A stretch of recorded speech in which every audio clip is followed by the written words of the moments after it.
আধুনিক সমাজে বিজ্ঞান যখন এগিয়ে চলছে এক ধাপ করে, ঠিক তখনই সমাজে দেখা দিল মধ্যযুগীয় বর্বরতা।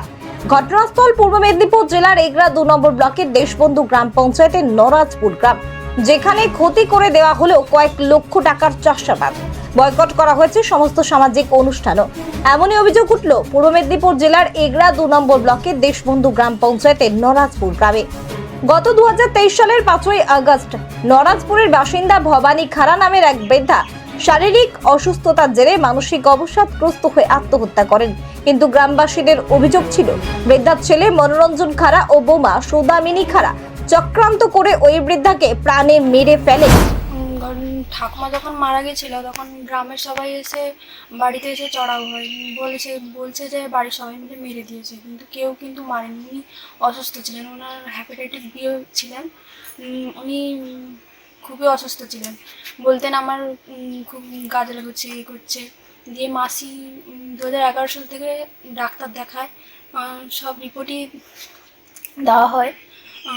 তারপরে সবাই বলছে যে মেরে দিয়েছে, কিন্তু থানায় থেকে আসে, থানা থেকে বডি নিয়ে যেতে দেয় না, বডি নিয়ে যেতে দেয় না গ্রামের লোকেরা। হ্যাঁ, তারপর কি হয়? তারপরে কিছু ঝামেলা করে, তারপরে বডি নিয়ে যেতে দেয়। তারপরে যেদিন মারা গেছে, যেদিন ওনাকে দাহ করা হয়, ওদিনই রাতের বেলা এসে সবাইকে বলছে যে বাড়ি থেকে বেরিয়ে যাবে, হুমকি দিচ্ছে এসে। তারপরে 15ই আগস্টে বাড়িতে এসে সবাইকে মারধর করে, তুলে নিয়ে যায়। তারপরে দরজা ভেঙে তুলে নিয়ে গেছে সবাইকে। তারপরে এখানে আবার ফসল নষ্ট করে দিয়েছে, গ্রামের লোকেরা সবাই ফসল নষ্ট করে দিচ্ছে। তারপরে মিনি কেটে দিচ্ছে, গাছপালা নষ্ট করে দিয়েছে। আর থানা এখনো কিছু করছে না, ভালো মতো। পুলিশ তো বসে আছে। পুলিশ বসে থাকলে কি, ওনারা তো ওদের পক্ষে, আমাদের কিছু বলছে না। বলছে থানায় বলছে যে ফসল নষ্ট হয়নি। এখন চাইছে যে ওদের শাস্তি। স্থানীয় গ্রাম কমিটির বেশ কয়েকজন মাতব্বর জোর করে বৃদ্ধার ছেলে ও বৌমাকে গ্রাম কমিটির নামে জায়গা সম্পত্তি লিখিয়ে দেওয়ার জন্য শারীরিক নির্যাতন ও মানসিক চাপ সৃষ্টি করে বলে অভিযোগ। কিন্তু তাতে রাজি না হলে বাড়িতে ঢুকে ভাঙচুর ও হামলা চালায় দুষ্কৃতীরা বলে অভিযোগ। এরপরে এগরা থানা ও এগরা 2 নম্বর ব্লক প্রশাসনের কাছে লিখিত অভিযোগ জানায় মনোরঞ্জন। অবশেষে জল গড়ায় কলকাতা হাইকোর্ট অবধি, কিন্তু হাইকোর্টের নির্দেশে মনোরঞ্জনের বাড়িতে পুলিশের নিরাপত্তার ব্যবস্থা করা হয়। সেই মা মারা যাওয়ার পরে প্রশাসনিক আমাদের কোনো খবর দিয়েছি বলেই এই অ্যাকশনটা আমাদের হচ্ছে, যে প্রশাসনিক গেলে কেন। এর জন্যই তো এই গ্রামের মুরল সব যে যারা ক্যাশিয়ার সেক্রেটারি সবাই মাতব্বর সবাই এসেছিল। কি বলছে?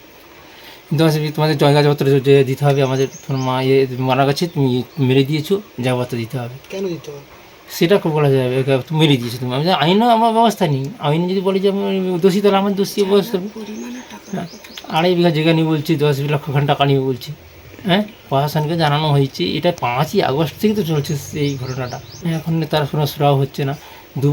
একবার হাইকোর্টে গেছি, তারপর ডিপুটেশন মেরেছি, তারপরে আবার 2 মাস ছিল, আবার 3 মাস প্রশাসন বাড়িয়েছে এবং বলেছে যে তোমার ল্যান্ড মানে আমার লাইভ অ্যান্ড প্রপার্টির উপরে ভরও দিতে বলেছে বারবার। তারা পঞ্চায়েতেও জানানো হয়েছে অনেকবার, পঞ্চায়েতে বসে ভিডিও এসে আলোচনা হয়েও হচ্ছে, তাও সেটা হয়নি। কিন্তু চলতি মাসের 23 এপ্রিল রাত প্রায় 10টা নাগাদ নরাজপুর গ্রামের মাতব্বর ও দুষ্কৃতীরা প্রায় 6 বিঘা বাদাম চাষের জমিতে বিষ প্রয়োগ করে কয়েক লক্ষ টাকা মূল্যের ফসল নষ্ট করে দেয় বলে অভিযোগকারীর অভিযোগ করছেন। মৃতার বৌমা সৌদামিনী খাড়া অভিযোগ করে বলেন, এলাকার দুষ্কৃতীরা ফোন করে অকথ্য ভাষায় গালিগালাজ করেন, প্রতিবাদ করলে আমাদের প্রাণনাশের হুমকি দেওয়া হয়। এখন আমাদের ফসল নষ্ট হয়ে গেছে, আমরা খাবো কি? আত্মহত্যা ছাড়া আমাদের আর কোনো রাস্তা নাই। 5ই আগস্ট 2023 সালে আমার শাশুড়ি মা মানে অসুস্থতার কারণে নিজে আত্মহত্যা করেন। এবার 7ই আগস্ট রাত 9টার সময় আমাদের এসে শাসানি দিয়ে যায়, আবার রাত 10টার সময় এসে আমাদের শাসানি দিয়ে যায় আমাদের সপরিবারে বেরিয়ে যেতে, নাহলে আমাদের প্রাণে মেরে দিবে। গ্রামবাসী চন্দন মান্না, মনোরঞ্জন জানা, স্বরূপ মান্না, আরও অনেকে। এবার আমরা 15ই আগস্ট বাড়িতে ছিলাম, বেলা 9টা 9:30 নাগাদ ওরা এসে আমাদের বাড়িঘর ভাঙচুর করে, আমাদের শীতলামণির প্রাঙ্গণে সপরিবারকে বাড়ি লুটপাট করে চাবি বন্ধ করে বাড়ির মধ্যে আমাদের তুলে নিয়ে যায়, দিয়ে সেখানে শীতলা মন্দির প্রাঙ্গণে আটকে রাখে।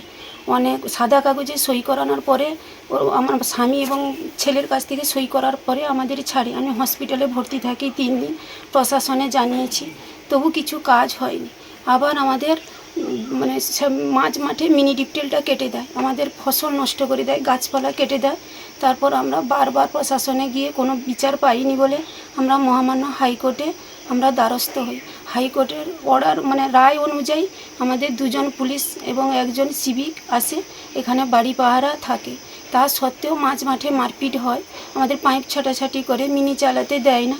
অনেক মানে ভিডিও এসে আলোচনা করার পর আমরা কোনো রকম চাষ করেছিলাম, মাঝপথে আবার জল বন্ধ করে দেয় শ্যালোবালা পূর্ণেন্দু বেরা। সেখানে আবার ভিডিও এডিএ থানা জানিয়ে অগ্রিম টাকা নিয়ে আমাদের জল দেয়। প্রশাসন থেকে আমরা অগ্রিম টাকা দিয়ে জল নিই। তারপর আবার আমাদের 6 বিঘা বাদাম চাষে আমাদের মানে ওষুধ প্রয়োগ করে ফসলটা পুরো নষ্ট করে দিয়েছে। কারা করেছে? এই গ্রামের লোক আমাদের যে করেছে রাত্রিবেলা, সেটা আমরা প্রাণের ভয়ে বলতে পারিনি। মনোরঞ্জন জানা, চন্দন মান্না, স্বরূপ মান্না, নিতাই নায়ক এরা আরও পূর্ণেন্দু বেরা এরা ধমকও দেখিয়েছিল। আর পূর্ণেন্দু বেরা আমাকে জানিয়ে দিয়েছিল আমার চাষ ক্ষতি করবে, মিনি কাটবে। একবার কেটেছে, সারালে আবার কাটবে। কাউকে চাষ করতে দেবে না আমার জমি, না আমাকেও করতে দেবে না, আমার ফসলও নষ্ট করে দেবে আমাকে জানিয়েছিল। তবু আমি চাষ করেছিলাম, কিন্তু এখন আমার সত্যি ফসলটা নষ্ট করে দিয়েছে। কতটা ফসল নষ্ট হয়েছে? 6 বিঘা পুরো বাদাম। এখন কি চাইছেন?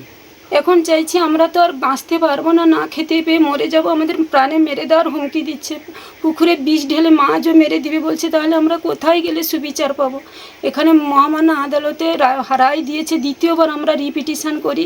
রায় দিয়েছিল লাইভ অ্যান্ড প্রপার্টির উপরে নজরদারি করতে। ব্রিজ থাকা সত্ত্বেও, বাড়িতে পুলিশ মোতায়েন থাকা সত্ত্বেও আমাদের এই ধরনের প্রভূত ক্ষতি হয়। এই ক্ষতির অঙ্ক মুখে বলে বোঝানো যাবে না। থানায় জানিয়েছেন? থানায় গেছিলাম, আমাদের যে অভিযোগপত্রটা নিয়ে গেছিলাম সেটা আমাদের গ্রহণ করেননি। আমরা অনেকক্ষণ অপেক্ষা করার পর আমাদের ফিরিয়ে দেয়। কোন থানা? এগরা থানা। এবার এডিএর কাছে দরখাস্ত দিয়েছি, ভিডিওর কাছে দিয়েছি, এসডিওর কাছে দিয়েছি, আর থানাতে আমরা পোস্ট অফিসের মাধ্যমে রেজিস্ট্রি করে দিয়েছি। পুলিশ নিরাপত্তা থাকা সত্ত্বেও বারবার এই ঘটনা কি করে ঘটছে সে বিষয়ে একাধিক প্রশ্ন উঠছে। তবে এই ঘটনার প্রসঙ্গে স্থানীয় পুলিশ ও ব্লক প্রশাসনের উচ্চপদস্থ আধিকারিকেরা কোনো প্রতিক্রিয়া দিতে রাজি হয়নি।